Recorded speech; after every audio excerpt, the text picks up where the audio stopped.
That is, oh my God.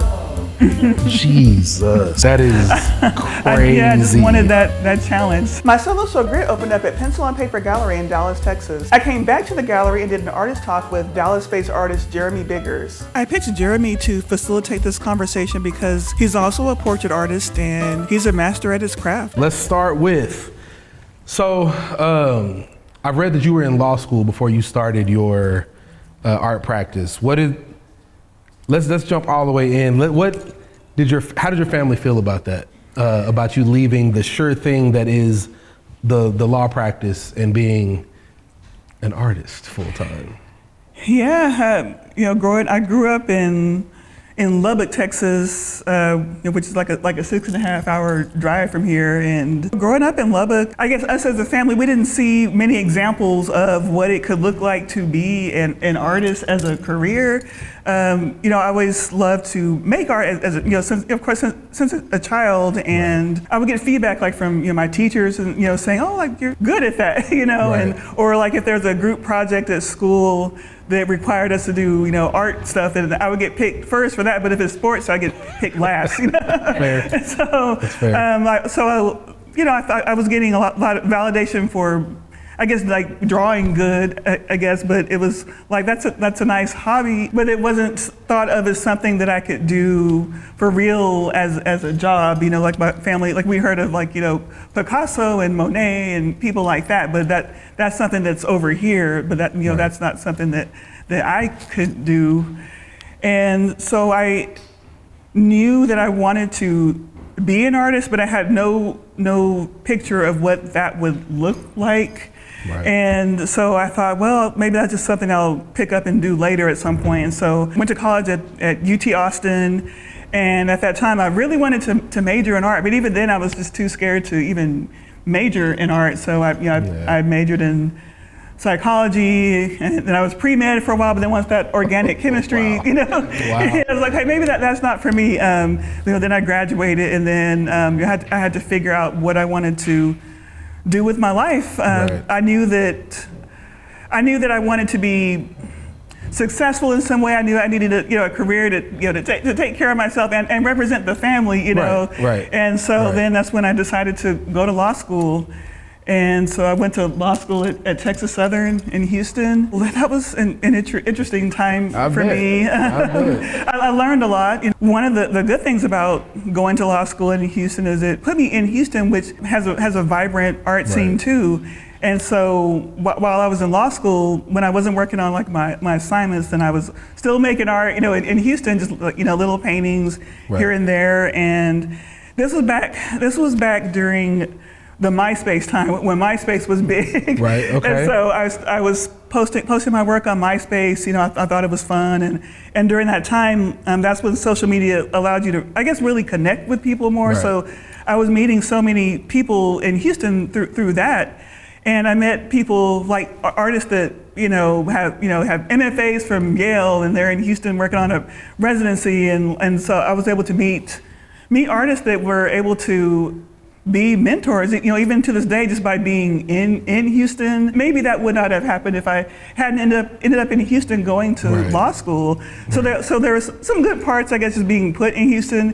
And then when you go to law school, during the summers, you are supposed to do internships at law firms.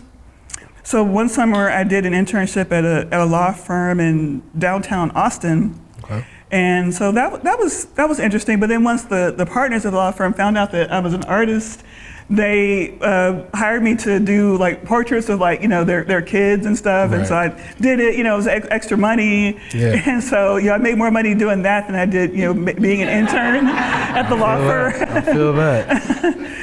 And so being in Houston, I was in law school, but I was really developing as an artist at the same time. Right.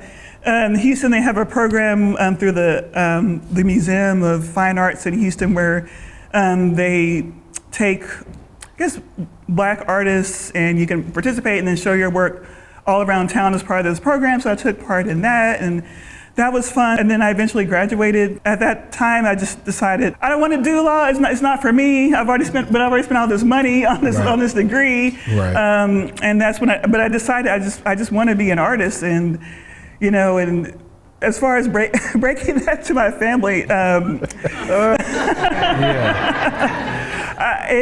it didn't go over well, and it really never went over well until I started having my art of Law and Order and stuff like that. Of course, yeah. You know, and I get it. I mean, they just want me to succeed, and right. they just hear that stereotype of like, you know, the starving artist. So once I graduated from law school, I decided I don't want to pursue law. I want to be an artist, and then I literally packed up all my stuff and just moved to New York just because I wanted that experience. And this was right after law school. Right. So going to law school, it was, sometimes I think of it as an expensive mistake, but there were some good parts where I was able to develop as an artist. And going to law school, you got a built-in like clientele that can actually afford work. That actually happened. Like some of my former classmates have collected art from me, so that's been cool too. Not mad at that. So, can you talk us through your process? Like, when you're working, are you working in the morning? Are you working at night? Are you listening to music? Are you having movies on? What is the Dawn Studio experience? So I'll walk you through an ideal day, a perfect day. So a perfect day would be to get up in the morning, make some coffee, wake up, and then. What time are you getting up? On a good day, 9:30 a.m. Okay. And then make my coffee, drink that, and then get into the studio, get into the office part, and just answer emails, stuff like that, admin stuff, for a little while. And then the perfect day would be to basically paint almost all day. That would be ideal. And I love to paint during the day because my studio has a big window, and I just love the way the sun feels on my skin, right. and I prefer to paint, using natural light, just that sunlight. And so that the perfect day would be to paint almost all day, and then I'll have on headphones usually, and I'll just listen to music, all kinds of stuff. Or if I'm not listening to music, then I like to listen to podcasts, things like that. And then I would just paint. Now, realistically, most days aren't perfect like that. Yeah. And so you wake up and there are just other stuff you have to do, even if it's art related. There are other, so many other like admin stuff you have to do, paperwork, just stuff you have to do on the computer. Stuff comes up, running errands. I know you can understand, as a dad, that there's so much life stuff you have to do, and so sometimes you kind of have to shoehorn in just that time to just paint, and so that's really common. But if I could, I would love to just make art all day. What are you listening to? Like, I knew you were going to ask that. Really, my tastes are just really all over the place. Lately, I like a lot of like '90s hip hop. So I've been listening to Outkast. There's a new. Same. Yeah, I don't know, just it's really a good vibe, for painting. Yeah. Lately, there's a new artist that I've been listening to. Her name is Rochelle Jordan, and she does pop music, but it infuses like not hip hop, but like soul and R&B and a little techno. So when I painted this Black and Yellow series, like towards the end, I was really listening to a lot of that. Rochelle's dope. I can see the Outkast. Okay, all right, I can see Outkast in this. So what would you say inspired this? Let's talk about the work that's here on the wall. Like, what would you say inspired this series, and what about that conversation do you think is important to have right now? Yeah, so to understand to understand that, you would need to understand how I came to make art in this style, like this series, and that would be going all the way back to Lubbock, where I grew up. I was born in Houston, but grew up in Lubbock. And have you ever been to Lubbock, Texas? I have, Texas Tech, yeah. It's known for Texas Tech, and Buddy Holly is from there. Yeah. And it's a town of about 200,000 people, so it's it's not comparable to Dallas, but it's like smallish city. And it's really in Texas. Lubbock is like way up in the Panhandle, and it feels isolated. The closest big city is Dallas, and that's like 6-hour drive.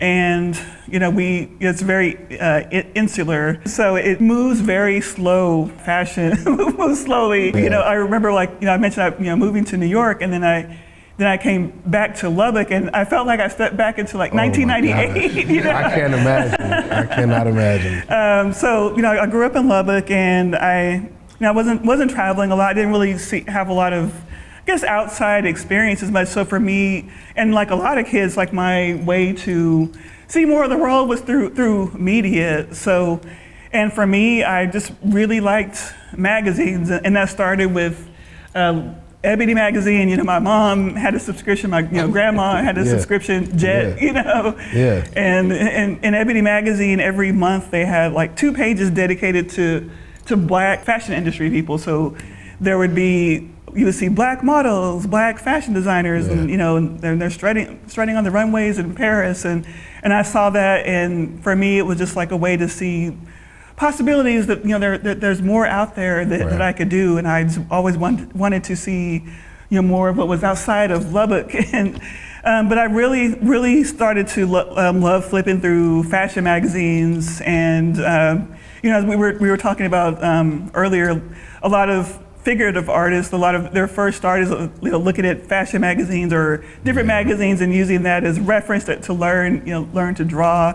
And that was the same for me. I just loved looking through fashion magazines, learning about these designers. I didn't know much about the photographers at the time, or the names or anything like that, but I was using these fashion magazine photos or fashion editorials like as references. But that, for me, that eventually meant I would take a photo of, like, say, a white model and then flip it around and make it a Black woman. I didn't know who these photographers were or anything about photography, but then I later learned some of the names, like Richard Avedon, Herb Ritz, and then there's a French photographer, Thierry Legout, and pardon my French, I'm not, my French is a little rusty, but but he did that Soul series in the late 90s of these Black women against white backgrounds. And then eventually those photos were in Belly, that movie. That looks so good on the wall of DMX's house. So I really always loved that series. And my husband, he was my boyfriend at the time. He eventually did a photography series, also inspired by Legout's photos. And then I saw that, and this was many years ago, like almost maybe 20 years ago, and I started looking at that, and I just wanted to play around with those images, and so I just did a few paintings, kind of as an experiment, just using those photos as reference, kind of reframing, cropping, flipping, whatever, and then using that as a reference for a painting. And I just did a few. I wanted color, so I used yellow because I love the way that it contrasts with the black.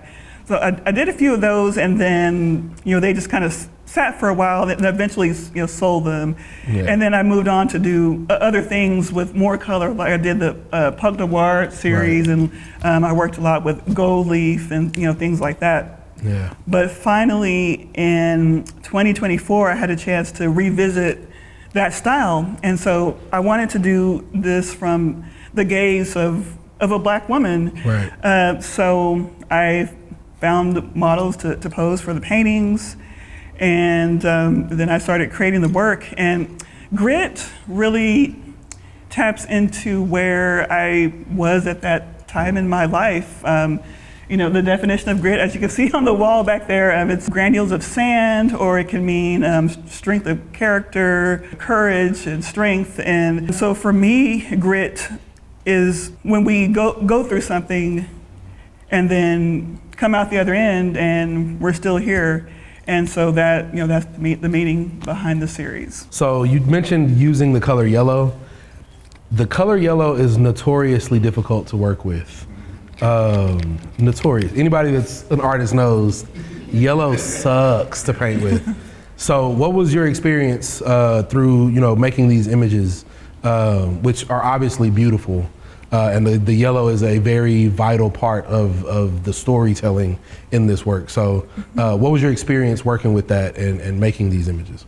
Yeah, one of one of the challenges was with the yellow. I wanted these bright yellow backgrounds, and I find with yellow, no matter what kind of paint, it's just so translucent, and so it's really hard to get that deep yellow to show on the canvas. So that really meant a lot of layers, and I do work with acrylic, so at least it dries fast. But for these, the background is actually yellow house paint, similar I guess chemicals as acrylic, but I had to go layer by layer by layer. So that was one of the challenges, and I wanted to just use two pigments for this series, so just black paint and yellow paint, and then I could mix them together to create the gradient for blending. Right. And of course, when you mix the black and yellow together, then it makes this green, or depending on the ratios, certain kind of, almost kind of like the color of this chair. And so that's why the women have this kind of green hue to the skin. And I've heard from other artists that they don't like that green that comes when you mix black and yellow, and don't know what to do with it. So they were surprised to see what you could possibly do with it. And so I just worked with it, and then when I was done, I could see that it works, and it looks like it belongs, and that's just the color you get when you mix the two together. Yeah, it's definitely harmonious. It works for sure. You're nuts for that though. That is crazy. I just wanted that challenge.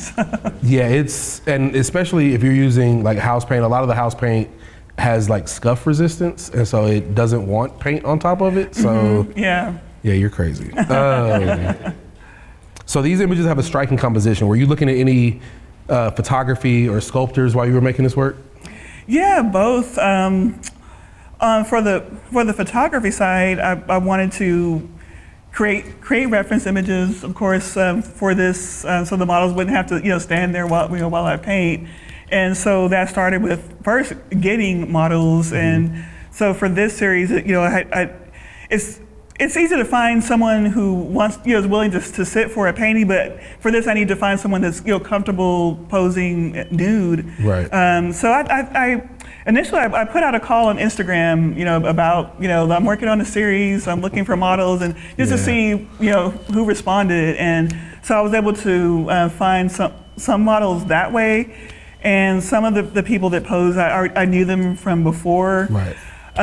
For example, that piece on the very end is Becoming, and the model there she's an actual professional model, from New York.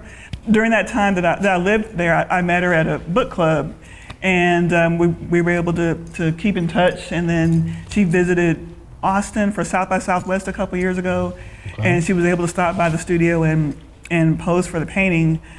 So some of the models I knew, some are people that I'm kind of Instagram friends with, and then I met them finally in person through this process, and so I really appreciate these women. But you're posing for these paintings, so I have the reference images, and then the sculptures. So that also the sculpture that also goes back to my interest in looking at fashion photography, because I later learned that some of these famous fashion photographers were also inspired by sculptures, and some were inspired by sculptures from Africa, and then if they weren't inspired by that, they were inspired by a European sculptor who was inspired by sculptures from Africa. But I was really interested in the Mamuye sculptures that were made in Nigeria centuries ago. Right. There are these little wooden sculptures, and they were used in ceremonies, and they were considered protectors. And my understanding is that sometimes in the ceremonies, the sculptures were even set on fire and burned. Right. So there aren't many that are left, and then of the few that are left, they were. Most of them, were stolen, of course, and then put into, I guess, the art system, Yeah. And so one of the things I liked about these sculptures, or found interesting, was the way that the sculptures use negative space, carving holes within the wood. Yeah. The sculptures would have been sometimes animals, sometimes people, but they're figurative, and then they just really made active use of the negative space, by carving these holes in between the limbs, legs, and different parts. And so when I had the models pose, I would show them some photos of some of the sculptures, some of the African sculptures, and also I was inspired by the artist Elizabeth Catlett, especially her sculptural work that she did that was like for the Black Power movement. Yeah. And so I would show the models some of the sources, and I would tell them, channel a sculpture, for this, and work out all the poses. And sometimes that painting, that big painting with the woman pointing up, she's a dancer. So do you work with dancers sometimes too? Yeah. It's really fun to work with dancers as a portrait artist, is because I may have something in mind for them to do, but they'll come in and do something else, and I'm like, wow, they really have just such a good sense of their movement and body. So that's always fun. But yeah, so I was inspired by the sculptural work and fashion photography, and that's kind of all blended together to make this work. Yeah, that's I can 100% like that's obvious that they're super sculptural. Yeah. Negative space is yeah, I'm even thinking after looking at them, I could see maybe someday being able to make actual sculptures, from this work, So maybe in the future that'll happen. That'd be super tight. I'm down. I'm excited to see that. So throughout your career, you're a Black woman. You paint Black women from the perspective of the female gaze. How do you think that's, I would say, important to your practice, but also different? You painting it versus if I were to paint it, or if someone else that's not a woman would have painted it. Yeah, I mean, for me, I do paint mostly Black women, and it's part of how the art reflects me in some ways. One example is going back to my days in Lubbock.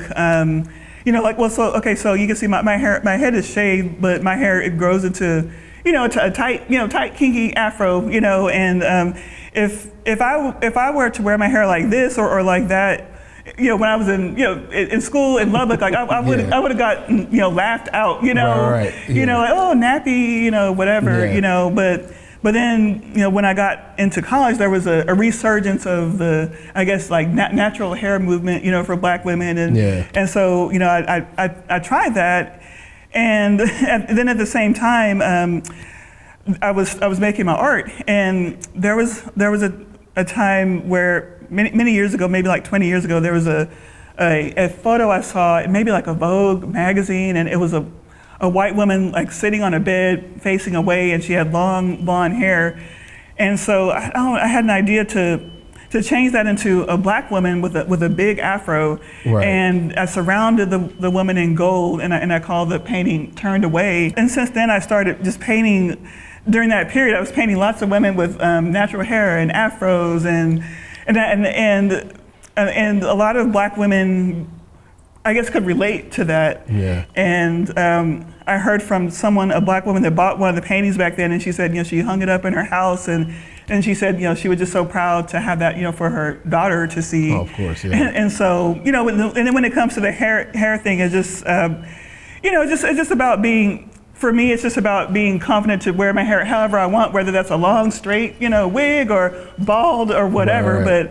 But making this work and and showing these Black women is part of me, growing to accept myself and to understand myself. That's awesome. Side note, I just thought about this. So when you were in law school, were you like wearing the headpieces and doing all that stuff too? Oh, no. I was about to say, that'd be crazy. Yeah. That'd have been super dope. It was like, yeah, that's my lawyer. I just never felt comfortable just being me. And, right. And so that just took a long time for me to really grow into that. And so then I started wearing the headpieces. Just because I don't know, it's my wig. I was gonna say, it's a dope signature. Yeah, it's a dope signature. I don't have it on today, but I had a gold one that I made just to wear for the opening. And, and so it's just part of how I express myself. No, that's fire. So this is the last question I have until we can open it up to the audience.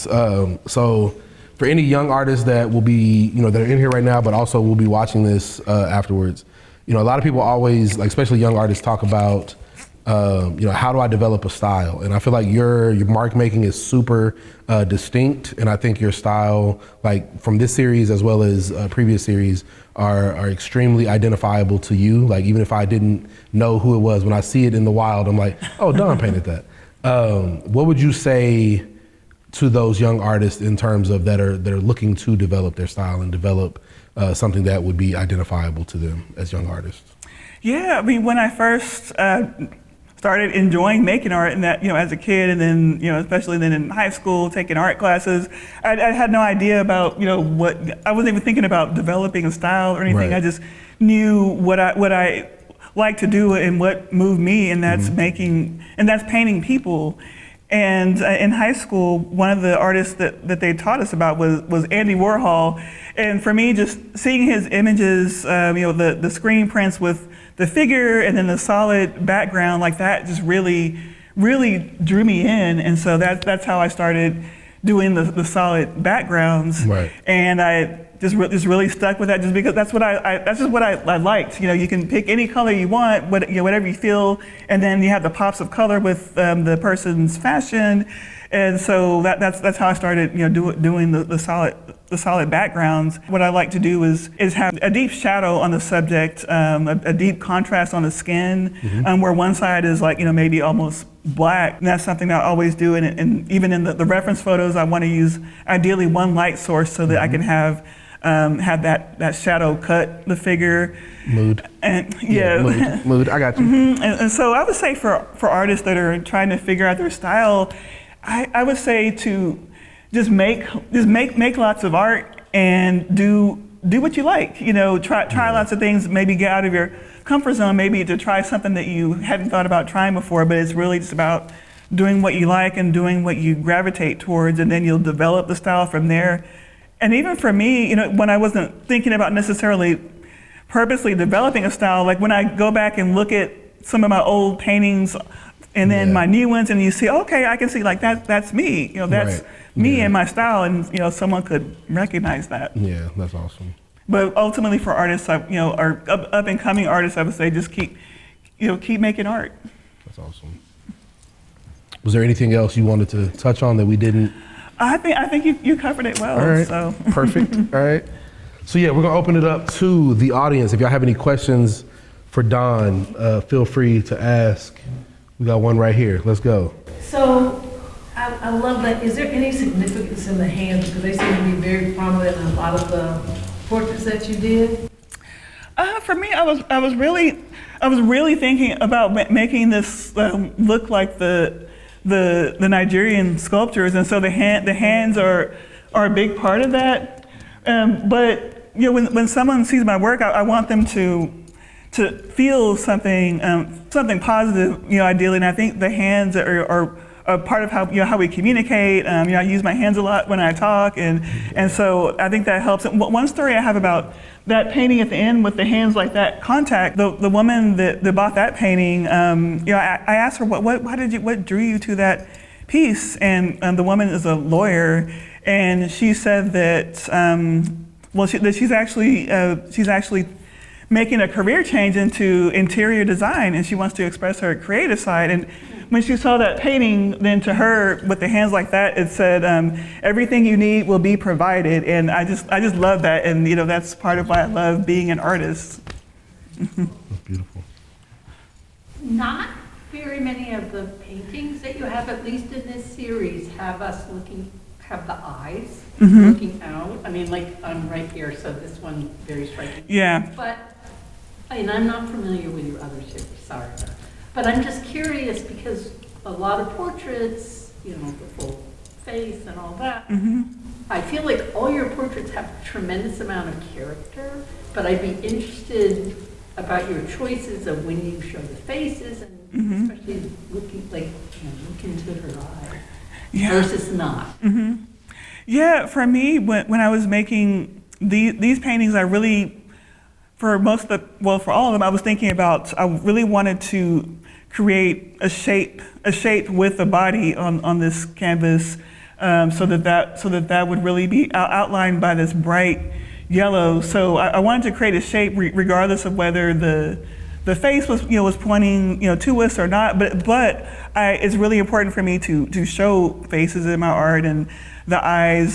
So I wanted to make sure that I did have the face looking at the subject, and some of them just to have that variety.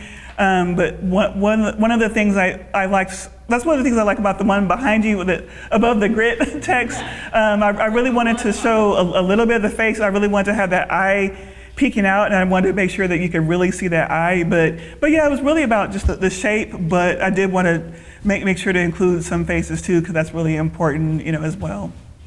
Okay, and just a follow-up, when you were talking with the models, did you discuss with them beforehand whether, what position they were going to be in? Yeah, I did. I would usually have just maybe some tear-outs from magazines or just some photos they could look at, or we would look at them together, and I would say, well, why don't we try something like this, and then the model will let me know if she's comfortable trying that position or not, and then we would try it, or maybe I would say, let's try this position, and then they'll say, I'm not really able to do this, but I can do it like this, and so we would do that. This model, Esther, did some yoga poses, and I'm not sure the names of all the poses, and then of course the dancer. I had some ideas for what I wanted her to do, and I can't remember if that was something that she just kind of did spontaneously or not. But yeah, it's a mixture of ideas I bring, and then just what the models end up doing. That's fine. So you kind of touched, Jeremy kind of mentioned the use of the color yellow. Can you talk to us a little bit more about that? Because that is a difficult color to use, and just how you process-wise, Yeah, I mean, challenges with it, or yeah, I mean, of course the translucence was challenging, and then of course there was the decision of what shade of yellow, because I've also just experimented with other black and yellow paintings with other shades of yellow, and I really gravitate towards the cadmium yellow. It doesn't have the actual cadmium in it anymore, but it's just a really highly saturated. I want it to be as saturated as you can get, with yellow. So that's what I chose. But really, the only challenge was just really, I think, layering and making sure I got the opacity, that I wanted. But other than that, I think I was pretty. I felt it was a pretty smooth, process. Yeah, that's crazy. Which black are you using? What was it called? Sorry, which one was it? Let me think. I think, was it ivory? No, iron oxide. Yeah, iron oxide. Do you have a preference for blacks, or do I have a preference for black? Yeah, do you use whichever? Depends on the painting. I use lamp black because when you mix titanium white with it, it leans more cool. Okay. So it's like a bluer black. But ivory and I think Mars go more warm, so I think it like works. Mars too. I think it works with. I've never used iron oxide, so. Yeah, I find myself just using that. It just seems to work, for what I'm doing. Yeah, that's fire. That's crazy. Any more questions? Or? I have one more. So, do you paint the canvases first, all of them, or do you paint them as you go, like the yellow part? Because that do you mean do I paint just paint the canvas yellow first and then put the figure on top?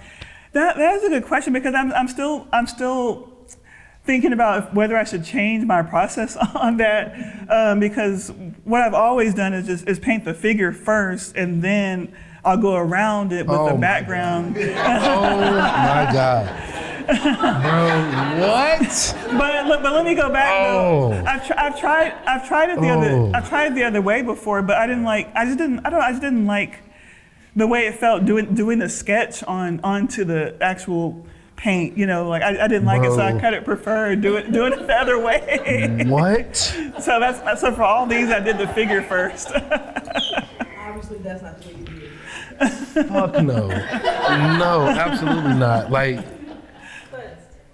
I can see why, because if you were to paint these yellow first and then go on top of that, then the green wouldn't be as green. It would just be a like muted black on top of the yellow, so it wouldn't be as rich. So the way you're doing it is the right way to do it, quote unquote. But that is crazy, because like I said, I know how difficult it is to get the opaque, like to make it opaque. And I don't think people understand. It's hard to cover white with that yellow. Trying to cover this black with that yellow is like 15 layers of paint, 20 layers of paint. And so to do that and then have it be smooth and like even, bro, that's nuts. Yeah, like, so if you see anything with braids, like, imagine someone going with a tiny brush around every single braid. I do imagine that. I do imagine that. You are nuts. That is, oh my God. Jesus. Okay. Awesome. That's great. Any other questions? Dawn, you get mad at me. Dawn, it is Dawn's birthday. Oh no.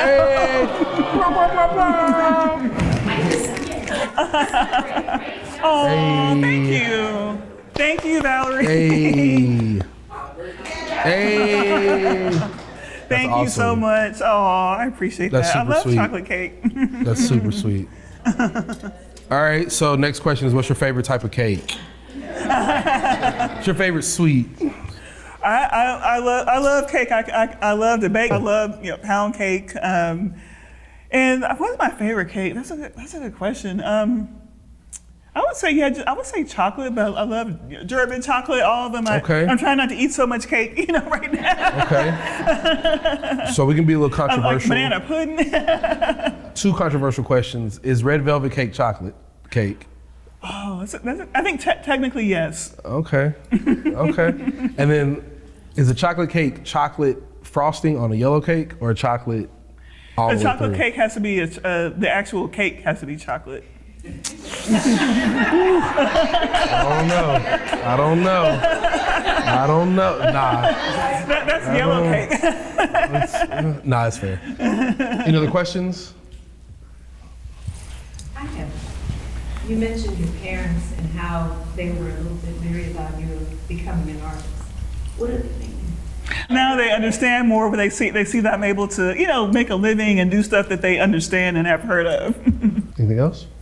I got it. Let's go. Did you decide after you went to law school, have you been able to use that knowledge as you navigate the art world?